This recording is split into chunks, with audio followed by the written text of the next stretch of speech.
समझने से। ये है आपका कोलराउस का नियम, ठीक है। ये जो इनफाइनाइट जो लिखा है, ये हम बात कर रहे हैं अनंत की।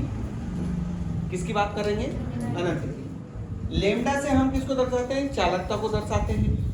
सी से मतलब यहाँ पर धनायन, ए से मतलब क्या हो जाएगा? ऋणायन, एक्स का मतलब उनकी संख्या, तो यहाँ पर धनायनों की संख्या और ये ऋणायनों की संख्या। किस पर? अनंत तनुता पर। कोलराउस का नियम ये बोलता है कि जब हम अनंत तनुता पर, जब समस्त विद्युत अपघट्य पूर्ण रूप से आयनित हो जाता है। अनंत तनुता का मतलब ये एक आदर्श स्थिति है ना।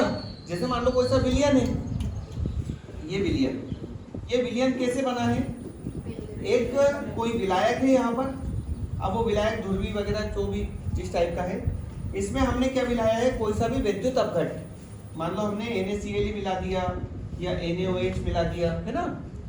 तो ये अनंत तनुता का मतलब ये रहता है कि एक तो ये इसका गाढ़ापन नहीं होना चाहिए, बिल्कुल पतला हो, है ना। ये कॉन्सेप्ट है।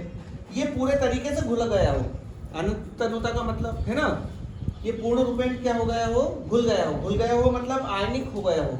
आयनित होने का मतलब ये इसका प्लस हिस्सा अलग हो गया हो और माइनस हिस्सा अलग हो गया हो, ठीक है। तो अनंत तनुता पर किसी विद्युत अपघट्य की जो चालकता होती है, ये अनंत तनुता पर विद्युत अपघट्य की चालकता, ये कौन सी चालकता है?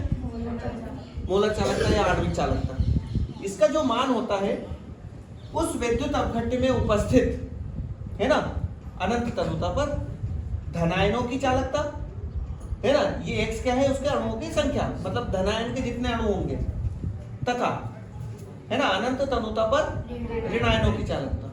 इन दोनों का क्या होता है? योग। ये हो जाता है कोलराउस का नियम, ठीक है।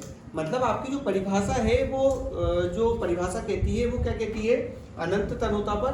अनंत तनुता का मतलब ये कि जब धनायन और ऋणायन पूर्ण रूप से इसमें आयनित हो गए हों, मतलब छूटकर उसमें घुल गए हों, ठीक है।